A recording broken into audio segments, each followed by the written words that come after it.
Salam kerahiman.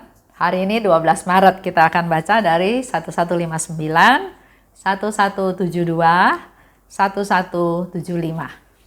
Kita mulai ya. Dalam nama Bapa dan Putra dan Roh Kudus. Amin. 1159. Pintu kerahiman Allah sudah dibuka bagi kita. Marilah kita mengambil manfaat darinya sebelum hari penghakiman Allah tiba. Karena hari itu akan menjadi hari yang mengerikan. 1172. 1 Juli 1937. Hari ini, waktu doa malaikat Tuhan, Tuhan memperlihatkan kepadaku kasih Allah yang tak terselami terhadap umat manusia. Allah mengangkat kita menjadi ilahi. Pendorongnya tidak lain adalah kasih dan kerahimannya yang tak terhingga. Memang misteri itu kau beritahukan kepada kami lewat seorang malaikat, tetapi engkau sendirilah yang melaksanakannya. 1175. Buah meditasi. Apapun yang dilakukan Yesus, dilakukannya dengan baik. Ia pergi kemana-mana sambil berbuat baik. Cara kerjanya penuh dengan kebaikan dan kerahiman. Langkah-langkahnya dituntun oleh belas kasih. Terhadap musuh-musuhnya, ia menunjukkan kebaikan, kasih sayang, serta pengertian, dan kepada orang-orang yang membutuhkan, ia memberikan pertolongan dan penghiburan. Dalam bulan ini, aku memutuskan untuk dengan setia meneladani ciri-ciri Yesus ini. Biarpun ini menuntut banyak pengorbanan dariku. Pintu kerahiman Allah sudah dibuka bagi kita. Itu satu pemberitahuan Suster Faustina kepada kita semua para pembacanya. Karena dia tidak katakan untukku, tapi untuk kita. Artinya untuk dia dan untuk kita semua ya yang mendengarkan. Pintu kerahiman Allah telah dibuka. Mari kita mengambil manfaatnya. Jadi harus ada tindakan proaktif, ada step aktif dari kita untuk diajak oleh Suster Faustina mengambil manfaat dari pintu kerahiman Allah tersebut. Karena sebelum hari penghakiman Allah tiba, itu yang harus dilakukan. Kalau hari penghakiman Allah sudah tiba, karena hari itu akan menjadi hari yang mengerikan. Waktunya kapan kita nggak tahu. Tapi kita semua tahu bahwa akan ada hari penghakiman. Dan kalau hari ini tiba, dikatakan oleh Suster Faustina, hari tersebut akan menjadi hari yang mengerikan. Oleh sebab itu, pada saat sekarang ini, waktu pintu kerahiman dibuka, mari kita menimba manfaat dari kerahiman Tuhan. Dan Suster Faustina sharing lebih lanjut, waktu doa malaikat Tuhan. Kita juga sama ya, sering doa jam 6 pagi, jam 12, dan jam 6 sore. Awalnya saya juga nggak suka doa malaikat Tuhan. Jadi kalau ada pertemuan, ada doa atau ada sesuatu, tiba-tiba ada teman bilang, doa malaikat Tuhan. Ya sudah ikut. Tapi dari diri sendiri nggak ada keinginan untuk berdoa malaikat Tuhan. Suami saya awalnya, dia yang makin hari makin rajin, makin konsisten berdoa malaikat Tuhan. Akhirnya saya juga jadi kebawa, ikut sama dia. Ini juga gara-gara Corona ya, gara-gara COVID-19, di mana sehari-hari kami berdua hampir sehari-hari di rumah berdua. Jam 6 berdoa malaikat Tuhan, jam 12 biasanya dia ngajak atau ya Tuhan tiba-tiba ingatkan jam 12 doa malaikat Tuhan dan jam 6 sore doa malaikat Tuhan. Ternyata di dalam doa malaikat Tuhan juga Tuhan bisa menyatakan sesuatu, bukan rutinitas seperti biasa saja, tapi di situ katakan Tuhan memperlihatkan kasih Allah yang tidak terselami terhadap manusia. Suster Faustina mendapat satu pencerahan, satu penglihatan tentang kasih Allah terhadap manusia. Allah mengangkat kita jadi ilahi. Itu semua semata-mata bukan karena jasa kita, bukan karena kita hebat, tapi karena kasih dan kerahiman Tuhan. Maka kita diangkat menjadi ilahi. Dan di 1175, Suster Faustina mencatat tentang buah meditasi. Jadi kalau kita lakukan meditasi, pasti setelahnya akhirnya ada kesimpulan, ada intisari yang kita dapat. Nah, di sana Suster Faustina katakan, dia punya satu keyakinan bahwa apa yang dilakukan Yesus dilakukannya dengan baik. Kita belajar ya satu-satu poin ini. Kalau Yesus melakukan sesuatu, maka dia lakukan dengan baik. Nah, bagaimana dengan kita? Kalau saya melakukan sesuatu, apakah dilakukan dengan baik? Apakah dilakukan asal-asalan? Apakah ya sudah, yang penting saya lakukan. Hasilnya seperti apa bukan urusan saya, tapi saya sudah lakukan. Atau ya saya lakukan karena takut dihukum, takut dimarahin. Atau saya lakukan hanya mau pamer. Nah, jadi mari kita evaluasi sendiri ya. Yang saya lakukan apakah sama dengan yang Yesus lakukan? Karena Yesus dasarnya semua yang dia lakukan, dilakukannya dengan baik. Ia pergi kemana-mana sambil berbuat baik. Begitu pula dengan kita semua. Kalau kita pergi kemana-mana, apa yang menjadi fokus kita? Memenuhi kebutuhan kita. Waduh, udah lama pandemi di rumah aja, saya mau rekreasi. Saya mau jalan-jalan. Saya mau cuci mata. Saya mau makan enak. Ya, masih saya, fokusnya saya. Tapi mari kita belajar dari Yesus. Yesus itu pergi kemana-mana. Kalau masih punya kaki utuh, masih kuat, masih bisa jalan, pergi. Tapi tujuannya jelas, sambil berbuat baik. Berbuat baik bukan untuk diri sendiri, artinya berbuat baik kepada orang lain. Orang yang tadinya tidak merasakan kebaikan, dengan kehadiran kita, dia merasakan kebaikan tersebut. Jadi kita pergi dengan motivasi, dengan tujuan berbuat baik. Cara kerjanya penuh dengan kebaikan dan kerahiman. Semua yang dilakukannya atas dasar kebaikan dan kerahiman. Contoh, dia lagi jalan, melihat iring-iringan. Ada anak muda yang sudah meninggal. Yesus menjamah dia supaya dia hidup kembali, karena dia kasihan lihat si janda ini cuma punya anak satu dan anaknya meninggal. Contoh yang lain, jubahnya dipegang oleh seorang wanita, kekuatannya mengalir dan si wanita perdarahan tersebut sembuh. Hal yang lain, ada dihadapkan kepada Yesus perempuan yang kedapatan berzina. Yesus nggak menghukum, Yesus cuma bilang, jangan berbuat dosa lagi. Jadi apa yang dilakukan oleh Yesus itu dasarnya adalah kebaikan dan kerahiman. Langkah-langkahnya dituntun oleh belas kasihan. Tadi saya sudah kasih contoh ya. Apa yang dilakukan oleh Yesus dasarnya belas kasihan. Menyembuhkan mertuanya Petrus.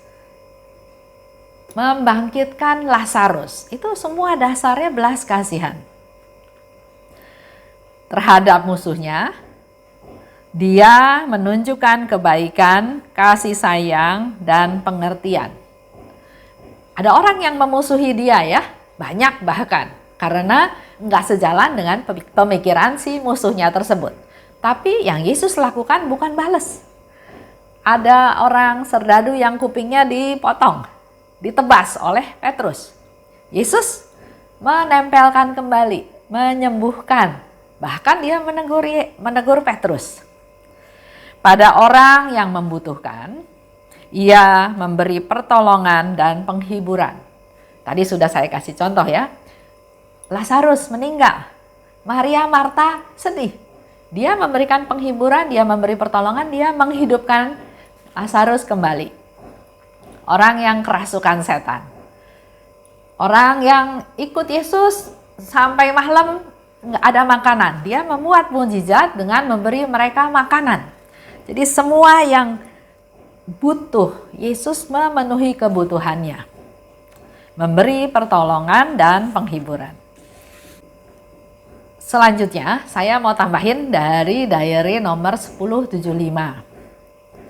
Jiwa-jiwa yang menyebarkan devosi kepada kerahiman ilahi. Ini tujuannya untuk kita semua. Selain kita tadi sudah mendapat masukan-masukan dari hasil meditasinya Suster Faustina, saya mau ajak Bapak Ibu juga sebagai devosan kerahiman yang menyebarluaskan devosi kepada kerahiman ilahi, apa yang Yesus janjikan, ya. Jiwa-jiwa yang menyebarkan devosi kepada kerahiman ilahi akan kulindungi seumur hidupnya. Yesus janji akan melindungi kita semua seperti seorang ibu yang penuh kasih sayang melindungi bayinya.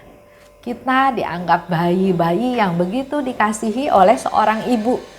Dilindungi, dipeluk, dikasih makan, dipelihara, dicium-cium, disayang, ya. Itu yang akan Yesus lakukan. Yesus yang janjikan akan kulindungi seperti seorang ibu melindungi bayinya. Dan pada saat kematiannya, kita semua juga suatu hari akan mati. Aku tidak akan tampil sebagai hakim, tapi Yesus akan datang sebagai juru selamat. Jadi kalau saya bayangkan, Yesus punya jubah hakim, hakim yang adil. Dia juga punya jubah juru selamat. Nah, Yesus datang bukan sebagai hakim, tapi dia akan datang sebagai juru selamat yang maha rahim. Pada saat terakhir itu, jiwa tidak akan mempunyai senjata apapun untuk membela diri kecuali kerahimanku. Jiwa yang sedang sekarat, yang akan meninggal, nggak punya senjata apa-apa. Bahkan teman saya bilang, mau bawa jarum aja nggak bisa. Kalau sudah meninggal ya udah nggak bisa melakukan apapun. Harta, kekayaan, keluarga, apapun dia nggak bisa bawa. Yesus katakan di sini, senjata yang dibutuhkan cuma satu, kerahimanku. Berbahagialah, nah ini yang dikatakan oleh Yesus untuk kita semua. Jiwa yang sepanjang masa hidupnya membenamkan diri dalam sumber kerahiman. Berbahagialah kita semua yang dalam sepanjang hidupnya membenamkan diri dalam samudra kerahiman, dalam sumber kerahiman. Sebab ia tidak akan dihadapkan pada pengadilan. Kita semua nggak akan dihadapkan dalam pengadilan akhir. Yesus datang sebagai penyelamat yang maha rahim yang menyelamatkan kita. Dan dia akan bela kita sebagai kemuliaannya sendiri. Jadi banyak hal yang Yesus katakan sehubungan dengan hidup kita. Dan terutama pada saat akhir itu, kalau kita masih ingat, buat mereka yang berdoa koronka. Pada saat akhir, artinya orang itu sudah terbiasa berdoa koronka, sehingga dalam doa koronka itu Yesus hadir bukan sebagai hakim tapi sebagai juru selamat yang maha rahim. Mari hari ini saya mau ajak Bapak Ibu melaksanakan apa yang menjadi permenungan dari Suster Faustina dari hasil meditasinya. Ada beberapa poin ya tadi, semoga kita bisa mempraktikkan, bisa melakukan hari ini dan hari-hari selanjutnya. Terima kasih. Demi nama Bapa dan Putra dan Roh Kudus. Amin. Salam kerahiman.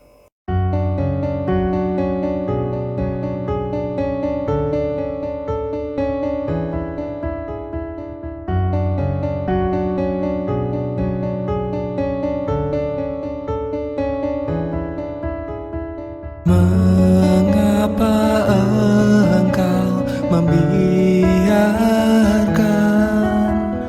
banyak dosa dan kejahatan?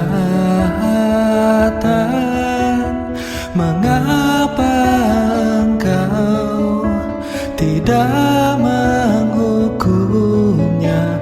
Ternyata engkau masih memberi kesempatan. Dia memperpanjang masa kerahiman.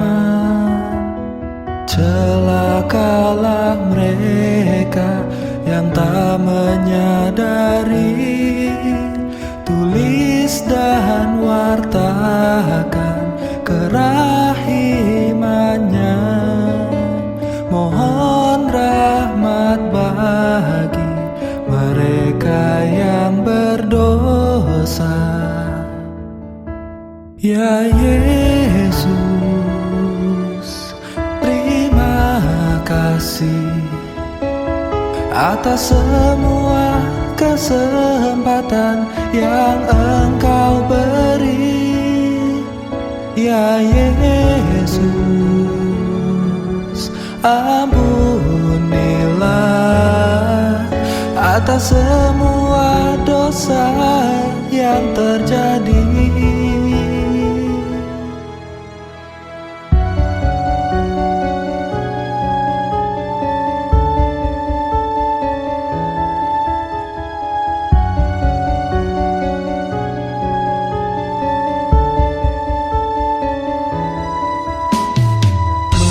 Mengapa Engkau membiarkan banyak dosa dan kejahatan? Mengapa Engkau tidak menghukumnya? Ternyata Engkau masih memberi kesempatan. Dia memperpanjang masa kerahiman.